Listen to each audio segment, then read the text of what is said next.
Greetings, this is Scholar Saunders Singh. What's current? Get your loud packs. I don't smoke, but I know those people that do. And they smoke they smoke the loudest of the loud. Um, so hey, John Amos, 84. He actually died on August 21st of this year, but his family wanted to release the information now for reasons I know not. I don't know the reason why, and there's no cause of death. It's been over a month, and they still haven't released the cause of death yet. So, but he was a gentleman. He was a fine actor. He was a comedian. He was a writer. He was a football player. He was a lumberjack. He was he wore a lot of hats during his time period. But he's most famous for being the father on Good Times and Kunta Kinte on Roots. The father, what's his name? He starred alongside Esther Roll in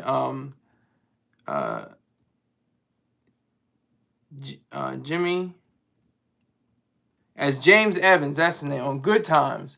I remember Good Times. I remember watching it, even though it wasn't my era. They had the reruns, and I was like, this is like the late '90s, early 2000s, and I just watched TV all the time. And I was like, I have nothing to do. Like, this family has nothing to do with me. I have no idea what this is like. This is like alien. It was weird because I grew up in the suburbs, and rolling manicured lawns and polished cars and trees and gravel and grass and parking spots, and in front of the house and on the property.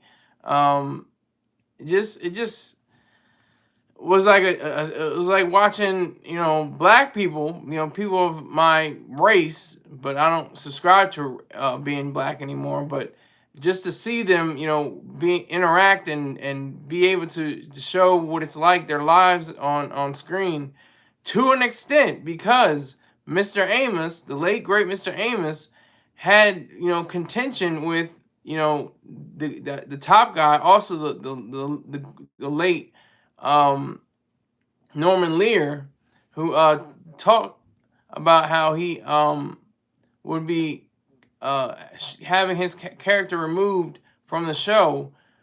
I guess because he just was defiant and very forceful and a stand-up kind of man of color that didn't want to see his people portrayed like buffoons. He wanted them to. He said, like, in statements, I'm paraphrasing, but he said, we don't talk like that. We don't act like that. That's not something we would do.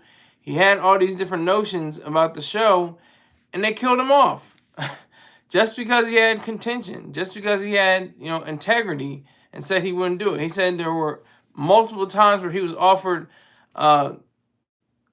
numerous big amounts of money, astronomical sums of money, and he turned it down because of his integrity. And that's what's most important. Who do we got in here? Let's see. This is Steve. Okay. Well, give me $1,000 and I'll happily answer your question, Steve. I'll definitely answer your question, Steve. Thank you for trolling. Thank you for being a part of the broadcast. But you are totally off topic and belligerent and kind of, and I would just say outright rude. So you are definitely allowed to be as belligerent and rude and disgusting as you want to be. And I'm not going to kick you off. You can do it as much as you like. No, you are trolling. You're trolling. You're a troll. You're not going along with the show. You're not going along with the flow. You're being a troll. You're being an asshole right now. You're being a dickhead. So just know that. Ain't no sorry. Now you're trying to say, that's what they say. Oh, I'm sorry. I apologize. I just wanted to know. I just wanted to know. That was cute, but we're talking about John Amos right now. Do you know who John Amos was? That's who we're talking about. So that's it. Jimmy J.J. Walker. That was his co-star. That was one of the people that he was.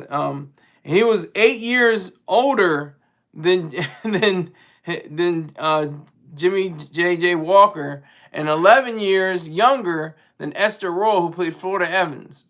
So that's just the facts. That's just reality. But he went on to play different roles, like with like I said, he played Kunta Kinte, the adult version. LeVar Burton, of course, was the younger version of Kunta Kinte. All right, so Steve wants to continue to troll. That's fine. I'm not going to block you. I'm not going to send you in timeout. I'm not going to say anything. I'm just going to allow you to get out whatever you need to get out. You have to get into my live and be a complete jackass. That's fine. That's all right. You're completely able to do that. Get whatever you can off your chest. You know, you can slob on my knob a little later. Pause. No Diddy. But yeah, so he was definitely a figurehead throughout his career. He just had a quiet. He wasn't like a superstar. He wasn't like a megastar. He wasn't like Denzel and stuff like that. He wasn't like the astronomical star, but he was very reserved. He was very well put together. Like I said, he had integrity. He was a writer. He wrote scripts for different TV shows. He did plays. He did different just different work regarding the entertainment industry. So that's something that's very powerful. One thing I noticed when I was watching the West Wing was the fact that he was the chief of staff on that program. He was actually one of the key players in that White House and the series created by one of my heroes, Aaron Sorkin. So I thought that was very cool. He played a high ranking military man in that show. And I think he was very proud of that because he himself was a veteran of the National Guard and I think New Jersey. I think he was born in New Jersey in 1939, but he was also an honorary chief. So let me make sure I get this right, John Amos. I'm gonna make sure I get it right for the listening audience. That means you, Steve. All right. And he went to college, got a degree in sociology, used it when he went to New York. He went to different I think kind of like social work kind of thing.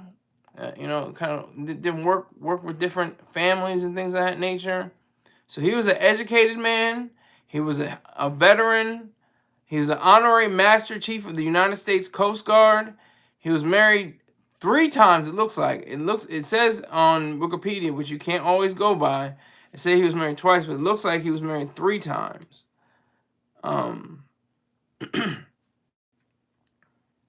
So he would have turned 85 years old in December. And he was inducted into the New Jersey Hall of Fame I think just a few years ago, actually. So I think that's extraordinary to even say. So get your loud packs. Smoke on for John Amos. Get your John Amos loud packs together. Smoke them if you got them. Roll something. Smoke something. Light something. Smoke something. And feel good about yourself. All you 21 and older, people, that's legal. That's the legal age, I think it is, 21 and older. Make sure you get your loud packs. Get all that together. He was definitely a stand-up guy. He was definitely a man of integrity, a man of principles, a man of greatness. Now I'm saying he was married twice. Let me go to another site.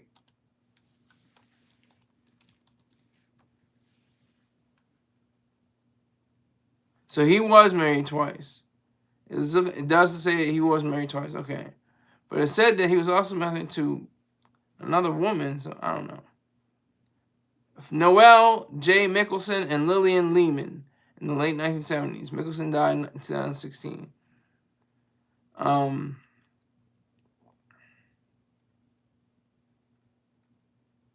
It looks like, let me see. He wants to be remembered as a guy that made people laugh and made people think. See, that's the thing. He was about, the comedy. There was always the comic relief, in JJ. But he also had a few jokes and had a few moments, even though he was hard-nosed, disciplinarian kind of father on Good Times. He still had a sense of humor about him, a sense of understanding.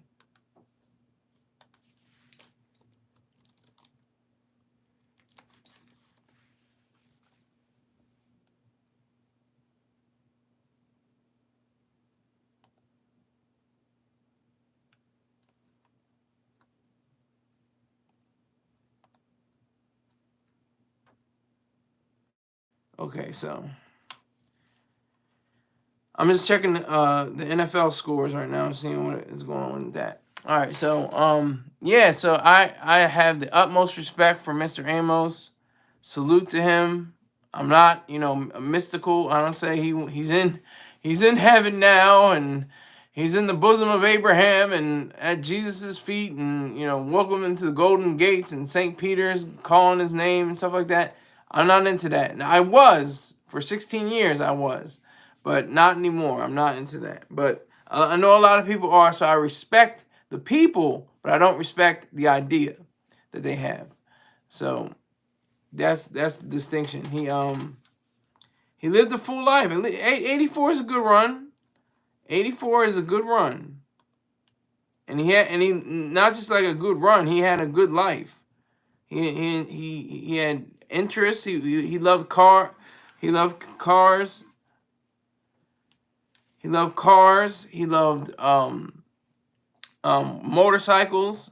He had, and one story is that he provided a motorcycle for Melvin Van Peebles' Sweet Sweetback's Badass Song, the very seminal movie that some people say sparked the blaxploitation movement in the 70s. So that's one key idea to take away from Mr. Amos, excuse me.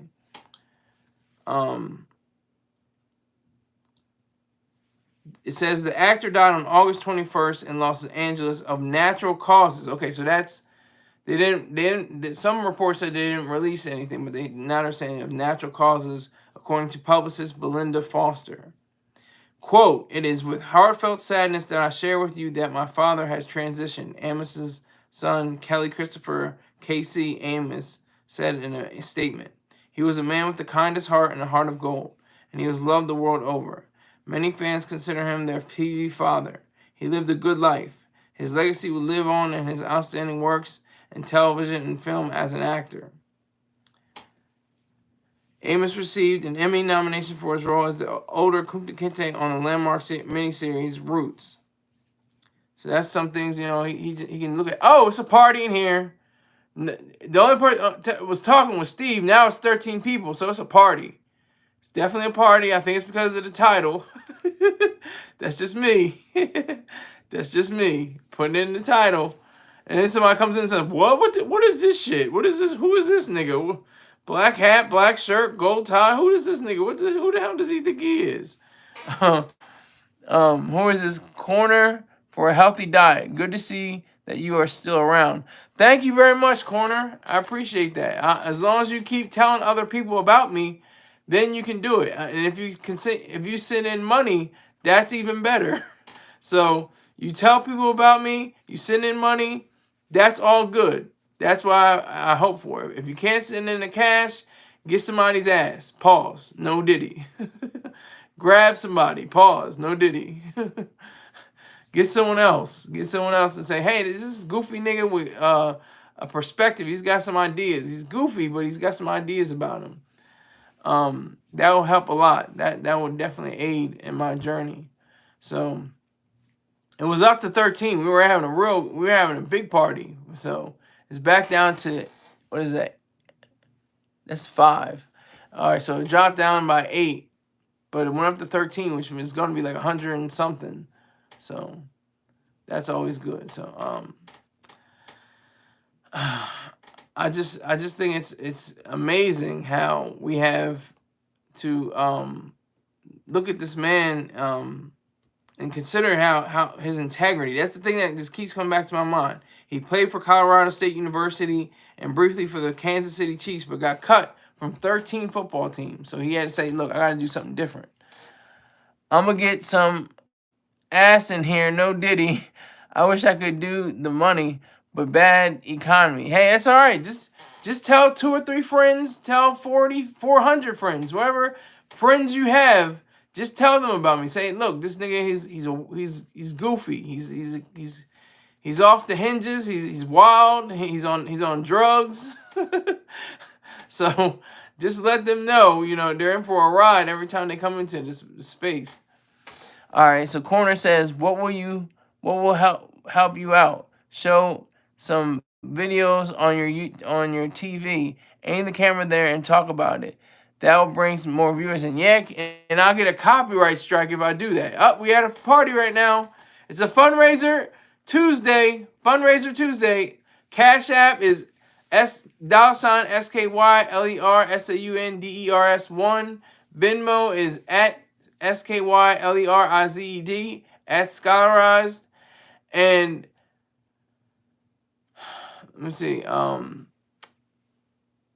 What is it? I'm trying to think. PayPal. PayPal.me/SKYLERSAUNDERS.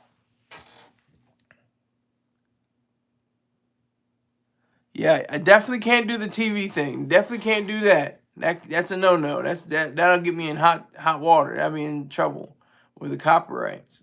So can't do that. But thanks for the suggestion, Corner. I know you're trying to help. You're doing more so than Steve. Steve was trolling. I don't even know if he's still in here. If he's still in here, you can still troll. I don't mind. This is the place for that. Maybe I'm preventing you from going into a shopping mall with a AK-47 or an AR-15 or something like that and mowing down, people that are pushing, that have bags in their hands and just trying to enjoy the day.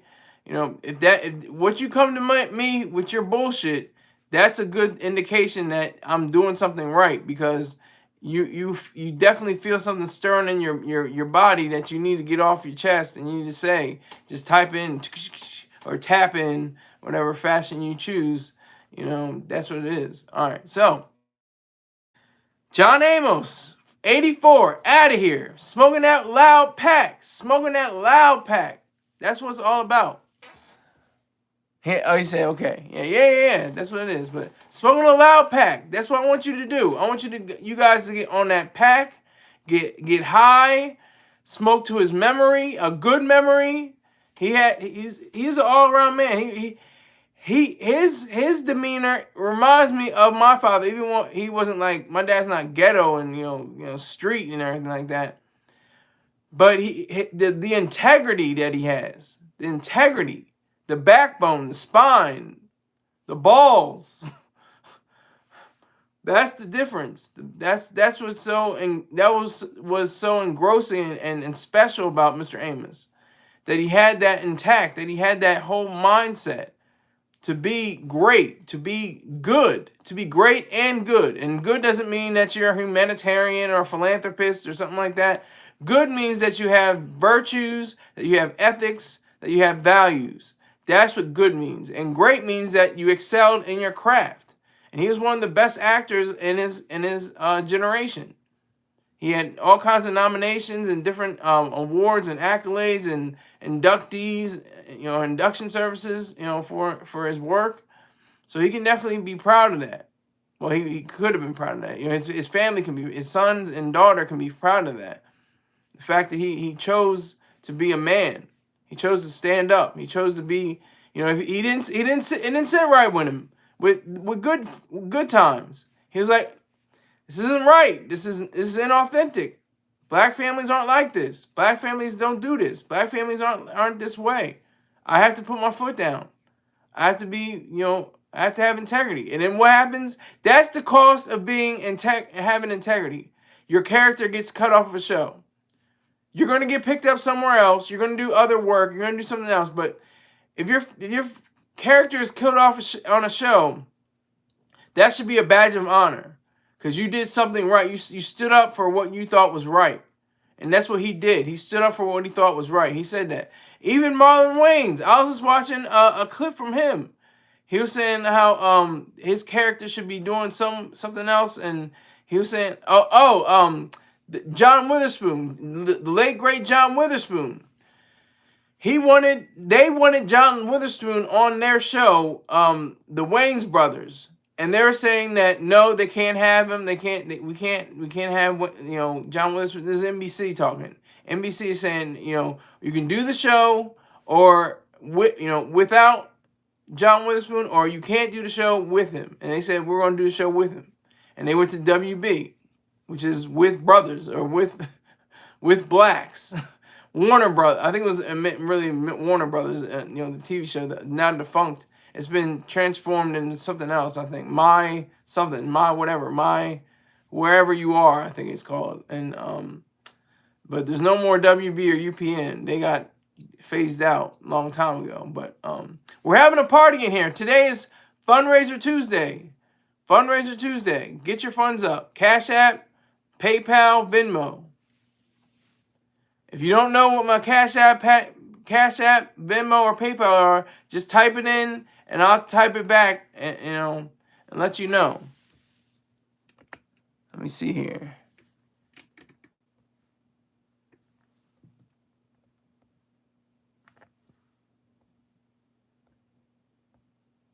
I'm doing it right now.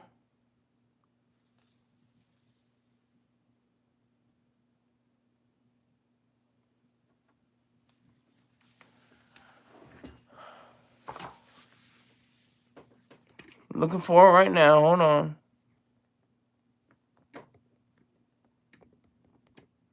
Just a moment.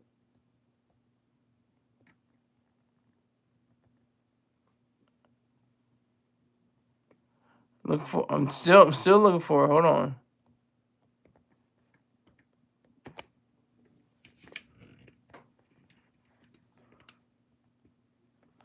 Excuse me for the camera.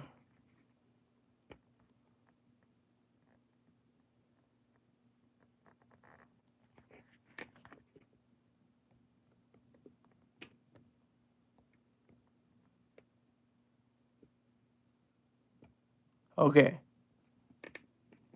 Okay, we're cool now, I think. I think we are. I think we're cool. It's back down to 6, though. Let me see.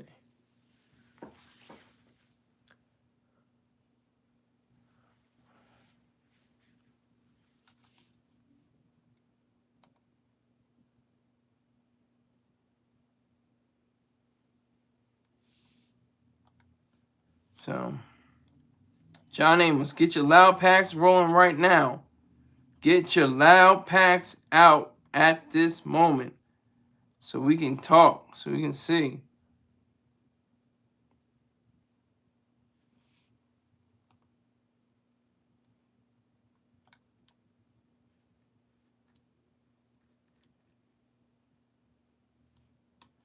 Get your loud packs out right now. Hold on, let me make sure of something.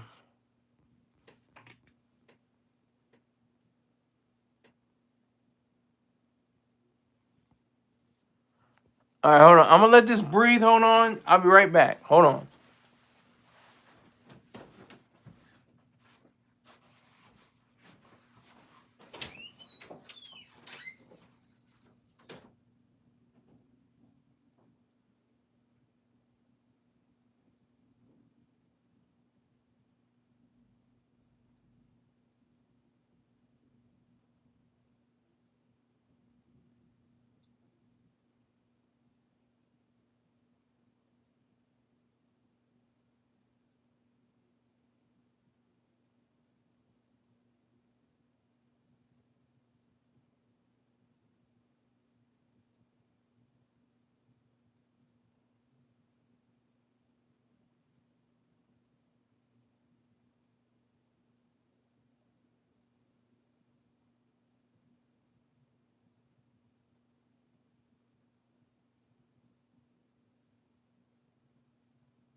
How many people we got in here?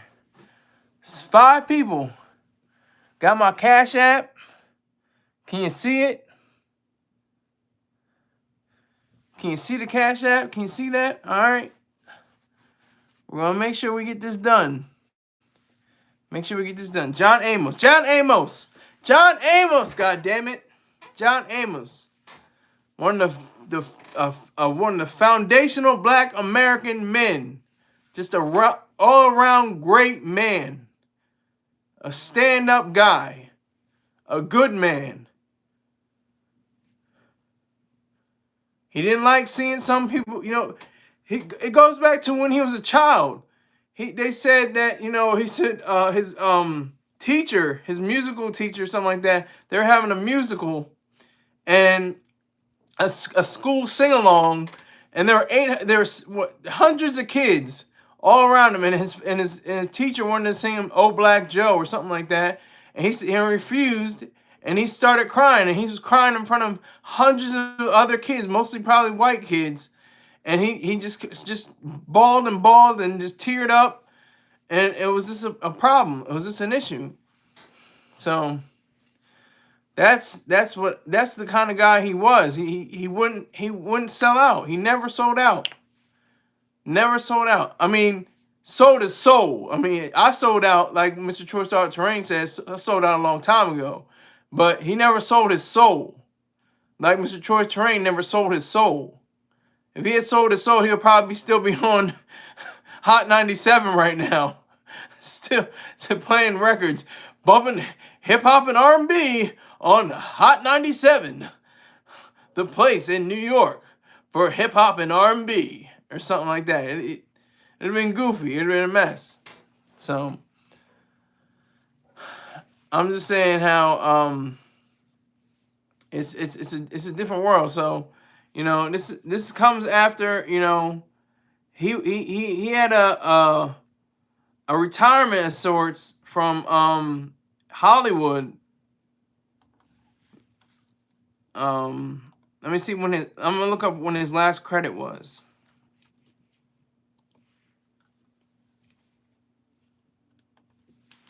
John Amos. His last film credit was last year as The Last Rifleman, Lincoln Adams. Okay? His last television credit was 2022 with The Righteous Gemstones as Buddy Listens. I will tell you all of your deeds. So he's working. He was working pretty much all the way to the end. He was still doing work, and he just. I was watching an interview with the comedian Luel. I always say her name wrong. I don't mean to. Lunel. I think it's Lunel. And he was just very stately, very composed, very proper, very strong, like very manly, very masculine. And he just recounted parts of his life. She was just throwing out different parts of his background, his biography, and he's just sitting there and just taking it all in and just going by the various ways of explaining his life story.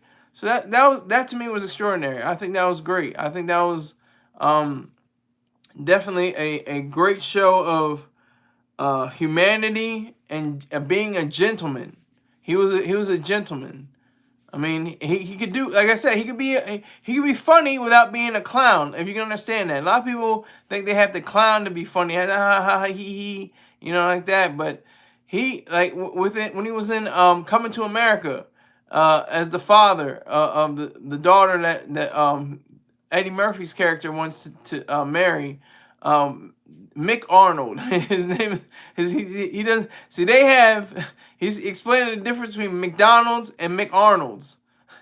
It's his last name was McDowell, so it's not the Big Mac, it's the Big Mick. They have golden arches, we have golden arcs. Like he's like he was funny without having to ham it up and jive turkey, be all like that and being corny and stuff like that. He was just a great actor, great man, great father. I would imagine, to his daughter and his son. He definitely showed himself to be that way. That's an extraordinary case right there, because it's like, how many times have there been, he was a product of a broken home. His parents divorced when he was 2 years old. um he had two divorces. He was married twice and divorced twice. That I know of. I may have said that wrong, and he has two children. I know that. I think he was married two times, but he kept on with one of his wives, I think. Hold on. He lived in Tewksbury Township, New Jersey. That's around where my family lives, I think. That's not far off. And then he moved to Colorado.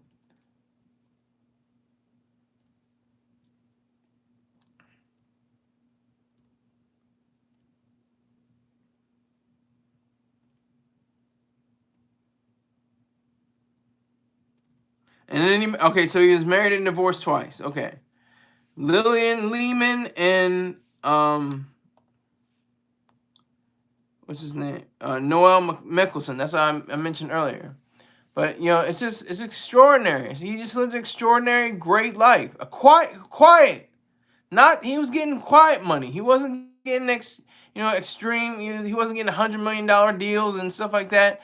He was getting probably some good, $250,000 here, $100,000 there, maybe $1 million, maybe $2 million here and there. But he wasn't getting huge roles, because I think he had a reputation in the business of movies and television as somebody that had not just a character, but character. He had integrity. He had honesty. He didn't want to play the fool. He didn't want to play that. He didn't want to play those roles.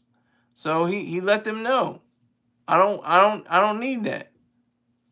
And I'm thinking Norman Lear is kind of like an idol to me, and I'm learning that he was the one that fired him. And I'm like, this is Norman Lear. This is the genius, the TV genius. He gave us Archie Bunker and Maude and and the Good Times and the Jeffersons. And I'm just like, I'm scratching my head like, this is a good guy. He lived to be 102, I think it was. He lived a hell of a lot. I couldn't cry over him. White man made all that money in America, couldn't shed a tear for him. I haven't shed a tear for John Amos, but I might do it off screen. That may happen. That may just happen. So that's the reality behind that.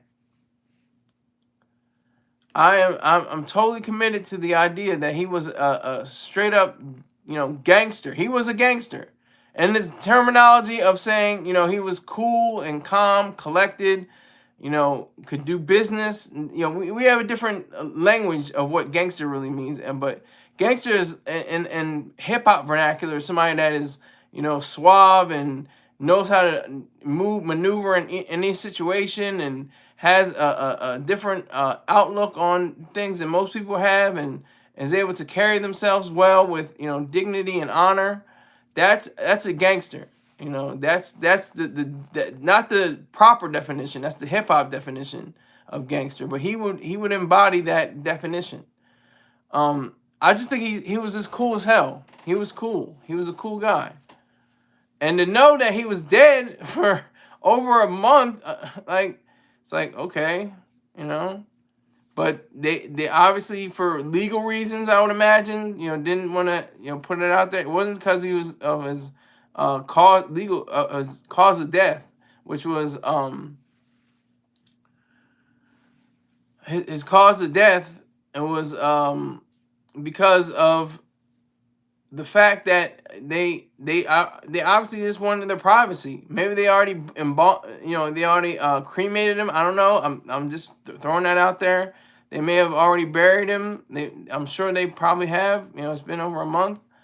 But they wanted to keep the privacy, and that reflects on his character. That reflects on his life.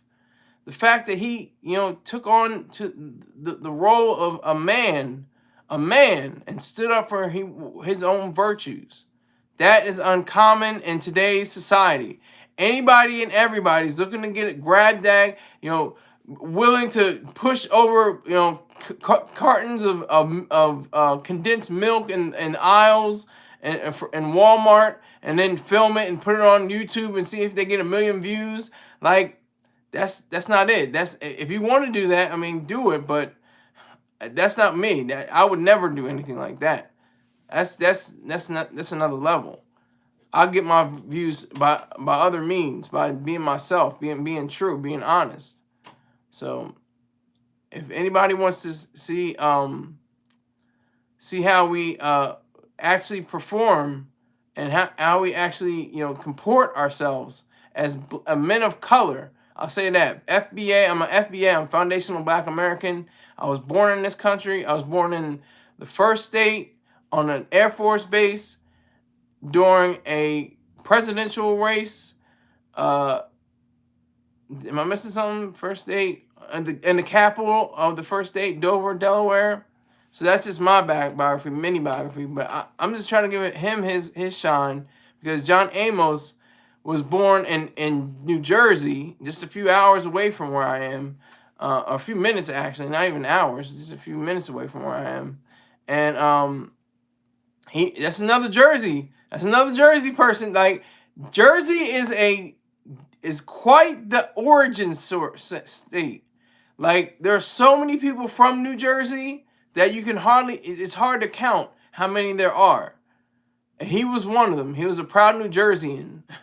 He was a New Jersey Knight. He was a man of and for his state.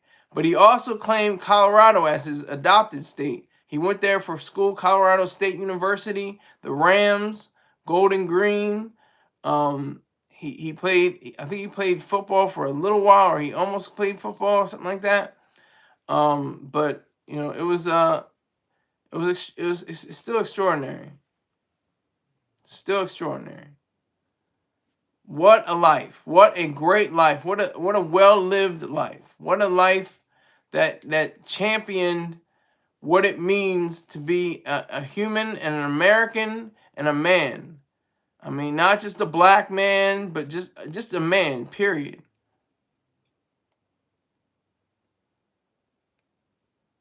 So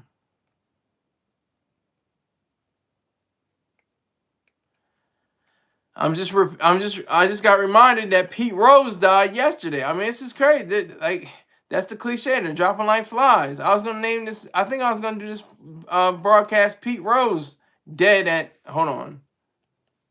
Pete Rose, who he never made it to the Hall of Fame because of his gambling.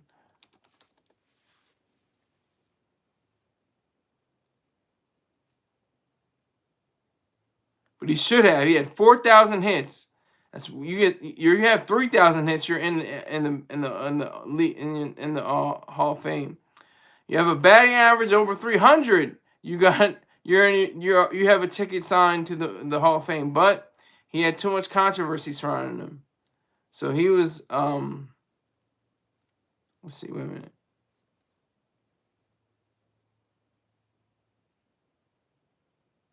So what is that? 83. I think it was 83.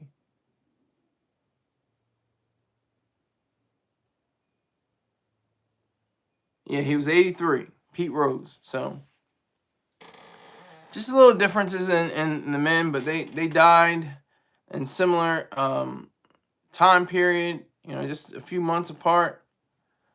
But yeah, so John Amos, man, get them power packs, get them loud packs going, get it popping, get the smoking, do all those loud packs you can, because John Amos is out of here. He's out of here, gone.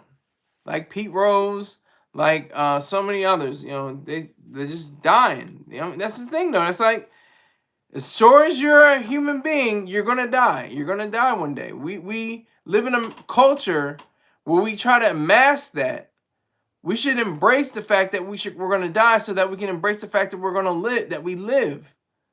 See, Osama bin Laden, the late terrible Osama bin Laden, he said, and I'm paraphrasing, but he said that our culture, we love death. Americans love life. Yeah, we do, and I think that's good because we should. That's the reason why we should embrace death because it enhances our lives. That's why I think we do automatically anyway. We have Halloween, we have different things like that, and we make fun of death. We think death is like ha ha ha. Come and get me, death. So what? I'm gonna live my life. I'm gonna live my life to the fullest. I'm gonna do the greatest thing I can do for my life and the people that I love and my values. That's what I think is the most important to realize. So get those loud packs for John Amos. He was a one of a kind of guy. He was a one of a kind of guy.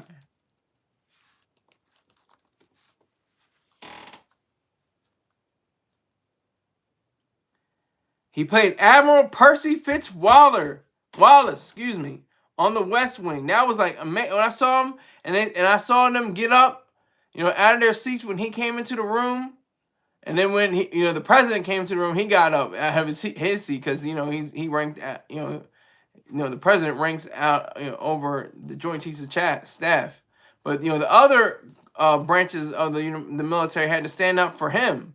So I was like, whoa, this is crazy. I didn't see that before. That was amazing. I was like intrigued that whole time period by watching The West Wing. I'm late to The West Wing. I'm more of Aaron Sorkin, Social Network, The Newsroom, the Chicago 7. What's it called? Hold on. I'm trying to think of it.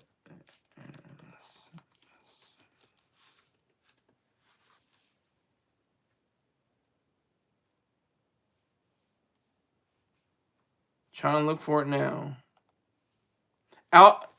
Steve Jobs. I mean, come on. And I also watch Charlie Wilson's War, Moneyball.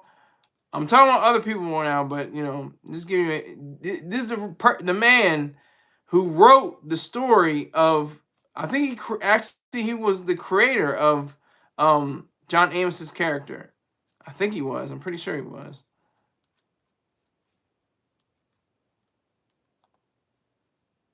Molly's Game. That's the other thing, and Being the Ricardos.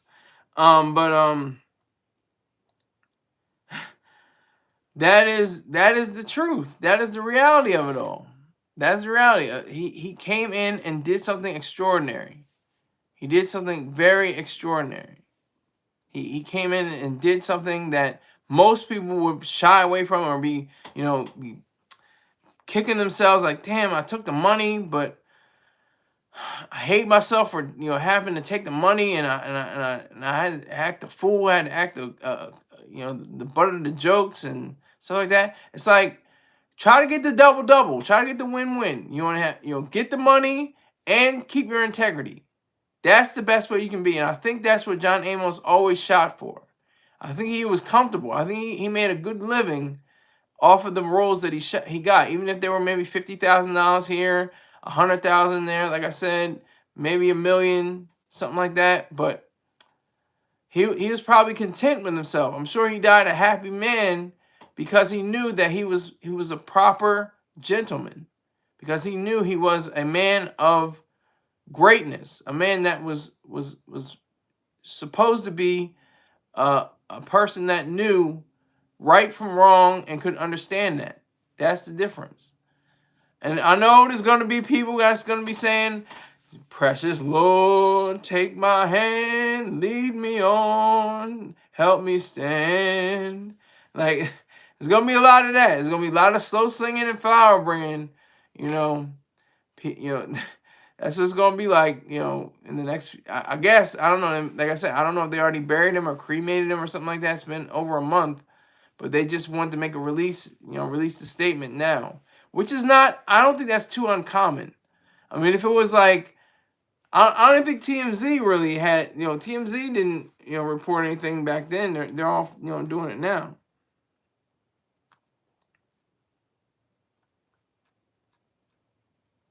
They're not even showing him. Damn.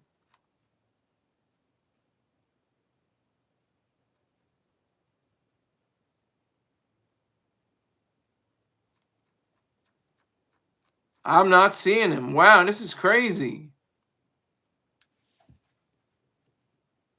But this is news. Rich homie Quan died from fentanyl overdose. Other drugs involved too. Wow, that's crazy.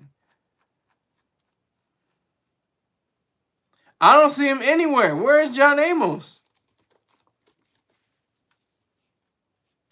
Okay, there it is. Died of natural causes. So that, I don't think he was suffering. He just, died of old age. I don't think he had, cancer or anything like that. He was on the Mary Tyler Moore Show.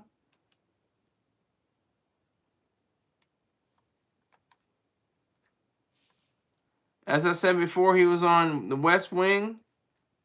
He had work. He did work. And he did fine work. He did fine work.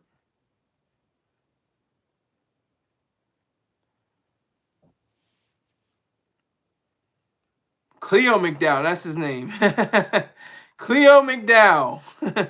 Coming to America films with Eddie Murphy.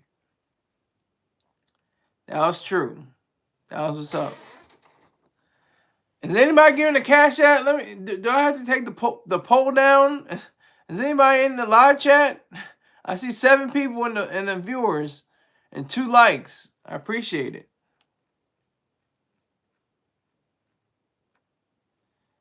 But yeah, good times. That was a weird space for me, because I was like looking at black people. I'm like, and it's like good. There's either Good Times or Cosby. I mean, as the big shows. There's Rock and Moesha and the Parkers and so many other the Wayne brothers, whatever, family oriented shows of black people being portrayed. But it was like my house wasn't either Good Times or Cosby. I enjoyed them for different reasons, and I didn't relate to either one really. I could relate to the father. I could relate to John Amos's character. John Amos was, more so a father to me than Bill Cosby in a sense. And I'm not just saying that now because of his legal woes, but and his completely tarnished and damaged, beyond all repair, image and reputation. I'm talking about Bill Cosby, and he said, he worked with Bill Cosby. He was like, no comment in an interview. He was talking about with Bill Cosby. He was just like, no comment. See, classy guy, just classy, just all the way to the end of it. Very classy. That's the kind of guy he was.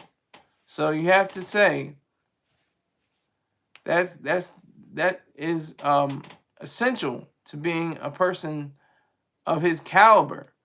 Not many men can claim to be saying they would shut down their whole paycheck, their revenue stream, because they didn't like how they're being portrayed. That is extraordinary. That's the only words that come to my mind is extraordinary. But it should be ordinary. Should be ordinary. Men and women, if they're in a different role that they think is too salacious or demeans women or shows them to be in a bad light, don't take the money. Don't take the money. You'll get money somewhere else. You'll get it somewhere else on your own terms. Create your own production company. Pay yourself. He marveled at Tyler Perry. He said, "You reap what you sow."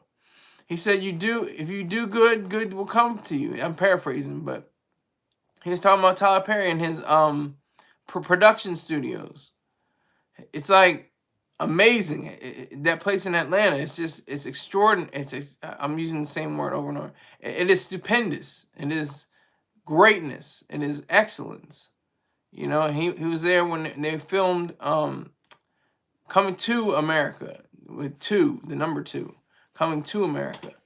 But he reveled in that, And like I said, so many people. Look at James Earl Jones and Pete Rose and now John Amos. You know, it's very sad. But it's true. They're dead. And we have to continue on living. It's one of the best quotes I heard from Robert Frost. Let me make sure I get it right. Robert Frost.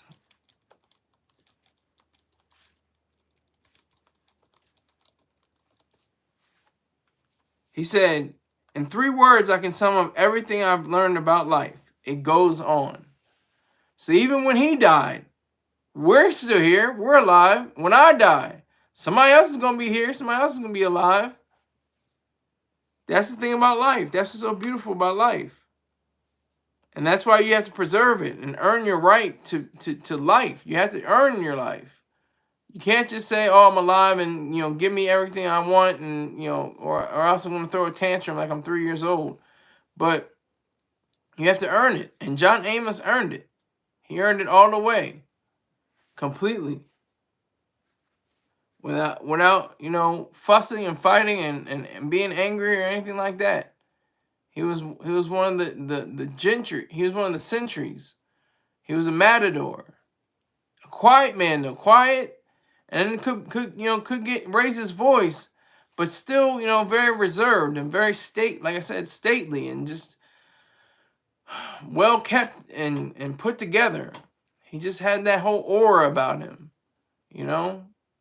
That's not easy. And he went out without a scandal or allegation or something like that. He was able to show that to the world. His abilities, his greatness, and that fact. That's why I think it's so crucial to display. It's the fact that he was a man that had all of the power in his hand and say, you know what, I'm not going to do that. Kill me off. Take my character off the show. I'm off the show. Kill me off. And that's why when people are like, oh my God, James Evans in a car accident. Oh my God. I hope I didn't spoil anything for anybody. But yeah, his character was killed off in a car accident. And it was Norman Lear who pulled the trigger, essentially. I don't know how he let him down on it. He said, nigger, you got to get out of here because you're going to mess up my show.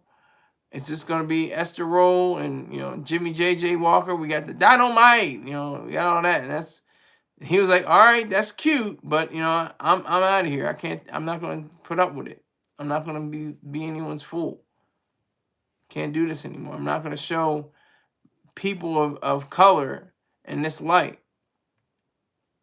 And I'll say the same thing about Cosby Show. Cosby Show was just like like if there was a talent show for a family, it seems, And you just said, oh, let's get a doctor and let's get a lawyer and let's get 5 kids, and they do musical renditions and stuff like that. That's what I got from it. And of course there were different moments, like with Theo, with his grades and stuff like that. He was talking about how he has to go to college and things of that nature. I mean, that's the scary part about all of this. That's the weird part about every bit of this, is the fact that, you can go to college and that's great, but don't be disillusioned. You will be disillusioned most likely. You most likely be disillusioned about your college experience. Provided that you had a good time, you went to parties, you went to the games, you had all that stuff, and that's great. But your grades, even if you are summa cum laude, you may not be, one thing is you may not enjoy the fact that you have tens of thousands or maybe hundreds of $1,000s in debt. So it's just very curious things. But one thing about John Amos, he was educated. He was educated at Colorado State University, got his degree in sociology, like I said earlier. And used it for a little while. Used it, at different locations, different parts of people's lives that he applied it to. So that's what I think is crucial. That's what I think is so great. Okay, Real, you just missed last month. You would have had 100. You would have had 100 if it was last month, but this is October 1st, so you got to do it again. Do what you just did again in 30 days, and you'll have the 100 club. You just missed it by a day, sir. Thank you very much for your encouragement. Thank you very much for your tip. Thank you very much for your donation. I appreciate it. Thank you so much. I appreciate that. So we got a lull in here. We're on a roller coaster. Salute to Real. Salute. Salute. Real says LOL. But I appreciate you, sir. Thank you very much. I do appreciate it. Salute to you. But yeah, if you want, you'll be a part of the 100 Club, and you can do like Height does. You have a wrench. You have a blue wrench. You can do whatever business you want to do, whatever you want to say, whatever you can say anything you want because you have put in money into this machine. So I appreciate it. Don't think I'm just like whatever. Thanks for the money. I appreciate it. I sincerely do. Thank you very much. Thank you for your patronage. Thank you, sir. All right. So John Amos. John Amos is forever going to be the man who put together, different acting roles that were of significance. This was like a first time, or one of the first times a predominantly black cast was ever put in a show. Good Times. It's the first time. One of the first times. I think there are other times before, but this is one of the predominant, productions that saw black people in their lives, even though Mr. Amos thought, y'all are hamming it up a little bit too much. Yeah, this is not how it really is. I don't want to portray that, so I'm going to just say, John Amos lived a good life, had not one, but 2 wives, has 2 kids, had a roof over his head because of the money he made acting in different roles.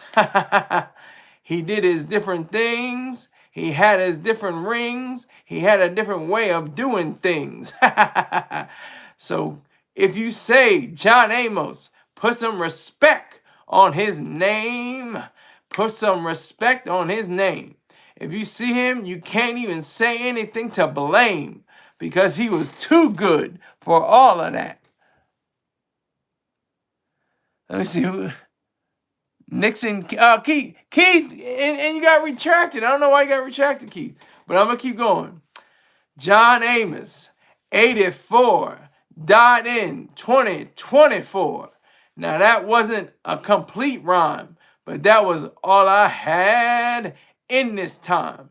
This is a place for him to be remembered, recollection, and as I take my collection, I respect all those like Real.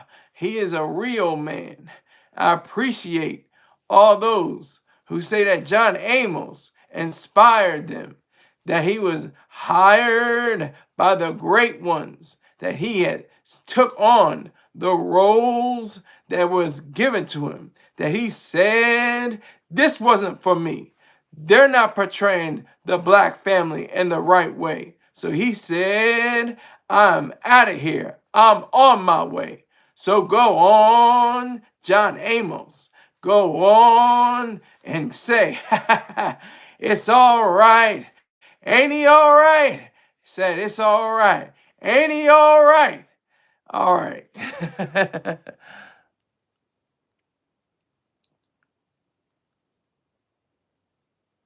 James Evan Classic, RP John Amos. Salute to you, Keith. I'm about to get out of here, though, sir. So you can go back to bed. Ray said amen, LOL. Yeah, so, yeah, it's real. It's real talk. It's real talk. Real talk. I'm serious about mine. Yeah, so, let me see. Pen time. What, are you just getting up to go to work or something like that, Keith? I'll stay on here for a little bit longer. Are you up for work, or are you about to go to bed? What's going on, Keith? Let me know. I know it's 8 o'clock in the morning in Japan.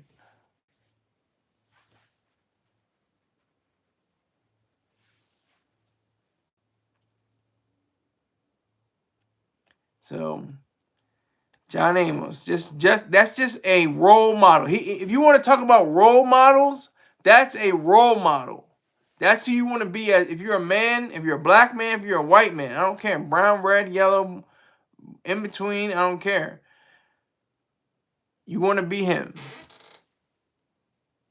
Yeah, that's what I said. It's 8 o'clock. Are you just getting up, or are you going to bed? Sometimes people go to bed in the morning.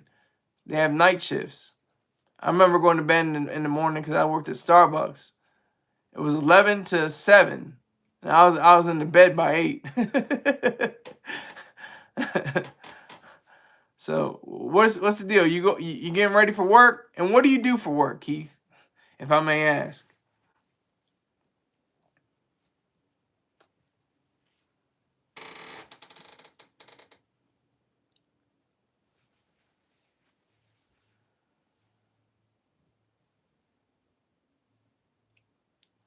I'm up, bright-eyed and bushy-tailed. Okay, so you're not going to bed. Okay, so you don't work the night shift.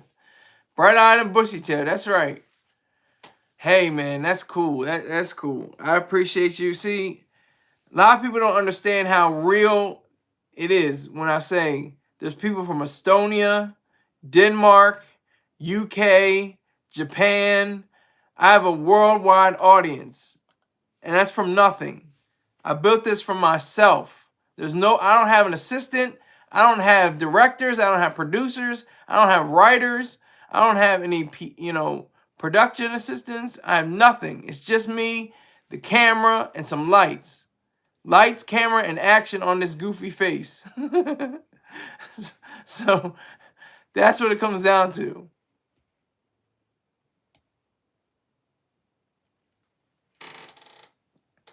So I appreciate Real, Keith. Who else is in here? Corner. Corner. What is it? Corner for a healthy diet. I respect all of you. I don't respect Steve. Even though Steve can stay here, he could be back. He left. He knew he was doing too much. But that's all right. That's all right.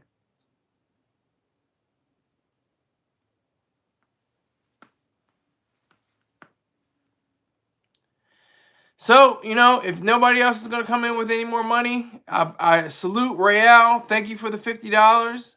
Went down to $110. Okay, here it goes. Okay. Real says, exactly. I'm about to take it down. My shift is from 12 midnight to 12 noon. I deliver jet fuel and everything in between. Well, I appreciate you, Real, for giving me part of your hard-earned dollars to my dumbass. I appreciate that, sincerely. Yeah, I put my hand over my heart. That means I feel you. Real, recognize real, and you looking familiar. That's true. That's like real talk. I really appreciate it. You don't have to do it, but you do it. So I appreciate that. Thank you very much. And you have free range. And, if you want to promote side businesses, side hustles, whatever the case may be, do what you got to do. I will not be mad at you.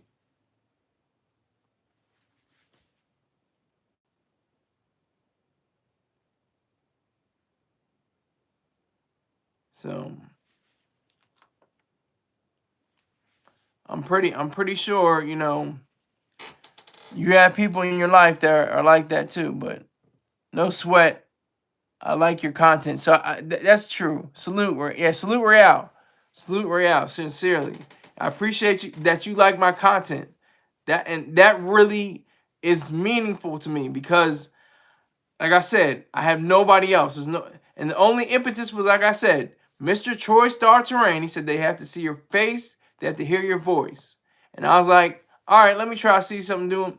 And boom, out the gate, I had like 585 views. I was like, whoa. And it went down to like 20 views. It was just a novelty thing. It was just like, man, who is this goofy nigga? This nigga from the Star Report. Oh, let me see what he's talking about. And then they kind of fell off. They're like, man, I'm not listening to his whackness. I don't care about him no more.